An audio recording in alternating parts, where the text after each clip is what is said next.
Good morning. I hope you guys are well. We are going to go ahead and just dive right in. This morning we are going to be talking about how to get clients, even if you're not that great at sales.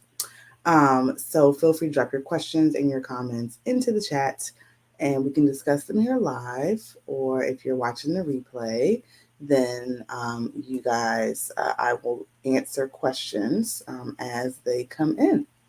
Okay, but don't be shy. Go ahead and just drop your questions into the chat. So, where there is a will, there's a way. Hey guys, thanks for joining. When it comes to sales, and by no means am I saying you shouldn't work on improving your sales skills, or that you don't need sales skills, because you absolutely do. It's a fundamental skill if you're going to have a business. But this is going to be, of course, the way that your business generates revenue. There's just some things that you can do to increase your chances of closing sales, even if you're not the world's greatest salesperson. Hey, good morning. Good morning, everybody. Good morning. Good morning. Thanks for joining. So let's go ahead and get into it.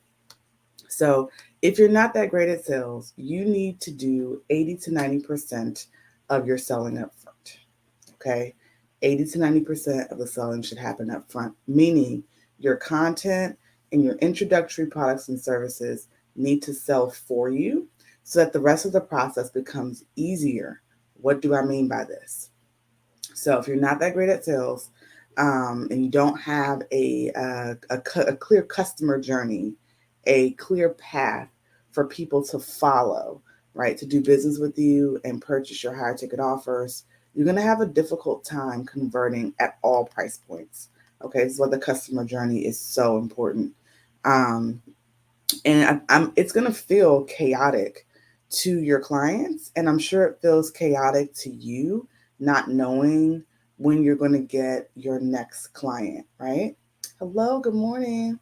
So there's a way to structure your offerings and marketing so that you have an automatic flow of leads that move along in your sales funnel automatically, right? And so then those people who are in your sales funnel and moving along on that customer journey will be ready to join your program.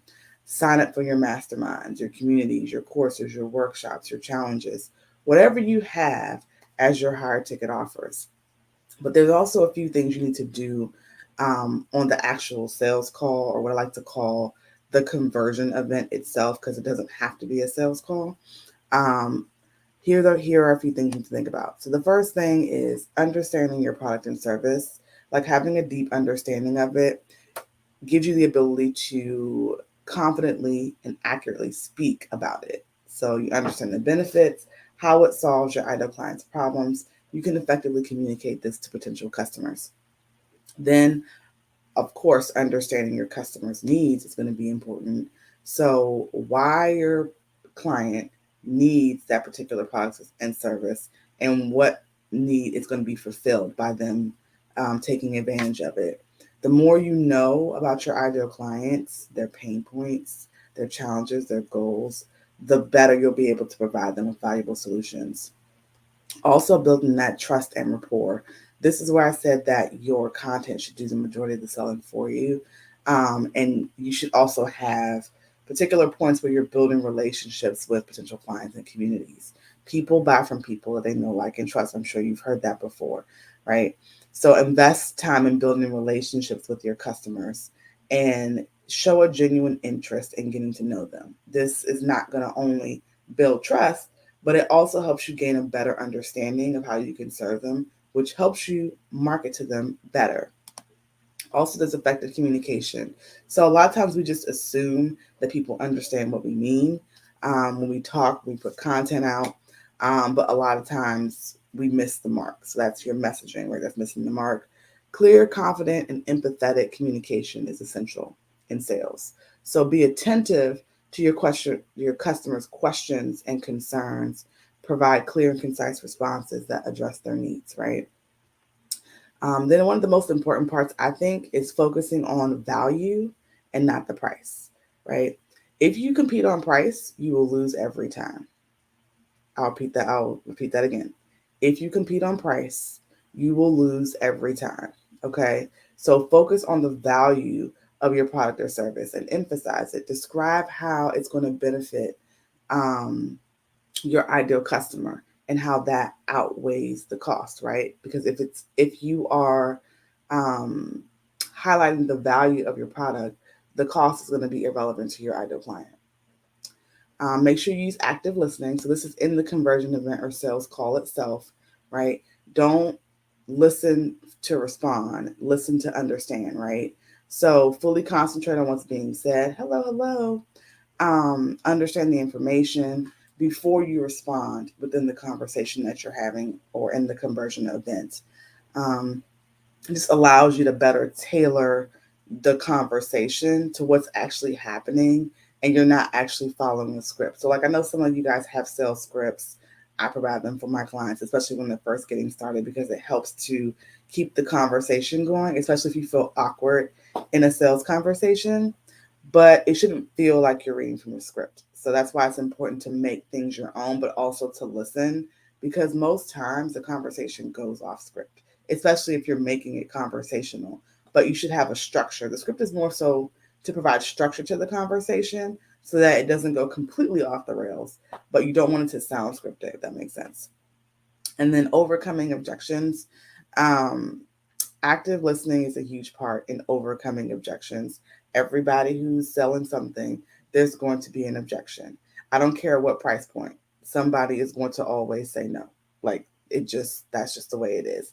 It could be $10, it could be $10,000. There's always going to be a no, right? So your goal is to reassure the client and provide them with the information they need to feel comfortable to be able to make the purchase. But you can address a lot of objections up front, which is why I said 80 to 90% of the selling needs to be done up front. So even address the objections up front, and that'll make it easier for you when it comes to the actual sales call or conversion event.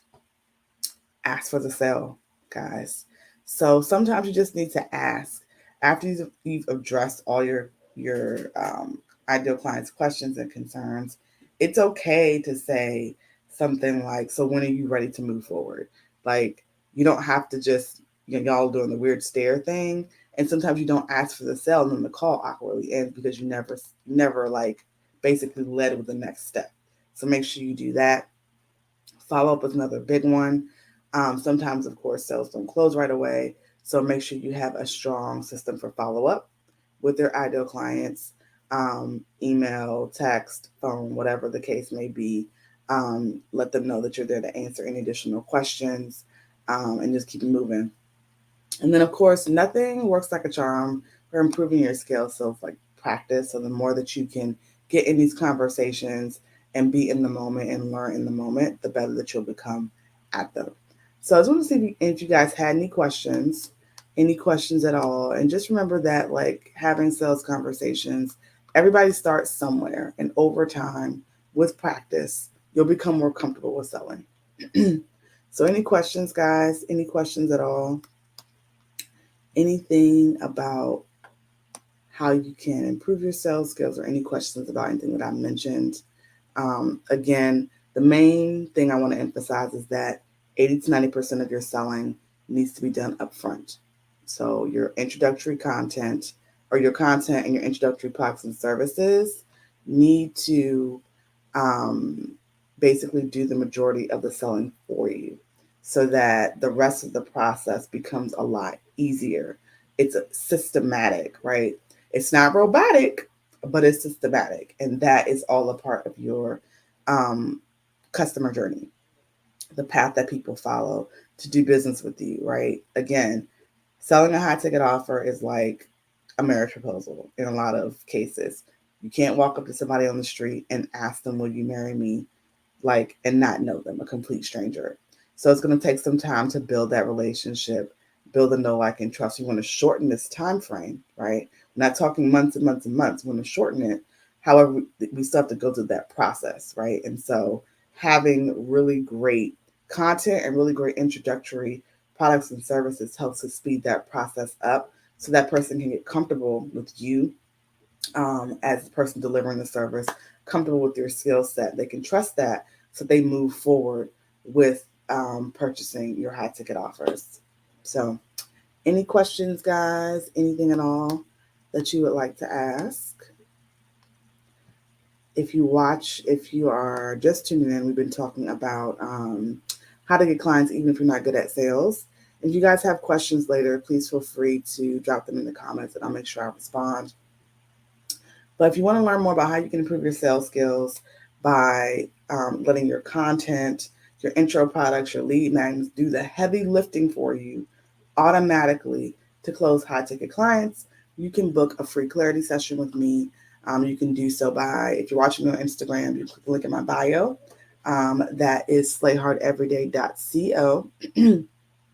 Or if you're watching me on Facebook or YouTube or LinkedIn, you can click the link in the description of this live, and it's also slayhardeveryday.co. So, yeah, if you guys have questions, let's chat about it. Let's implement some systems in your business so that the products and services that you have sell well at the higher ticket level, but the products that you have at the introductory level that are warming people up to do business with you at that level actually are doing their job, providing value, but also getting people to the point of where they want to join your high ticket coaching programs, your masterminds, your communities, your workshops, your challenges, all those different things.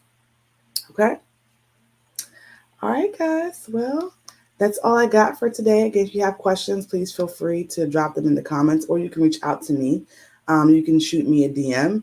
If you're watching me on Facebook or YouTube, I'm at iSimplyShe. I'm on LinkedIn at Crystal Vernay, and Instagram, I'm at I_simply_she. I hope you guys have a wonderful rest of your Thursday and take care and have a great day.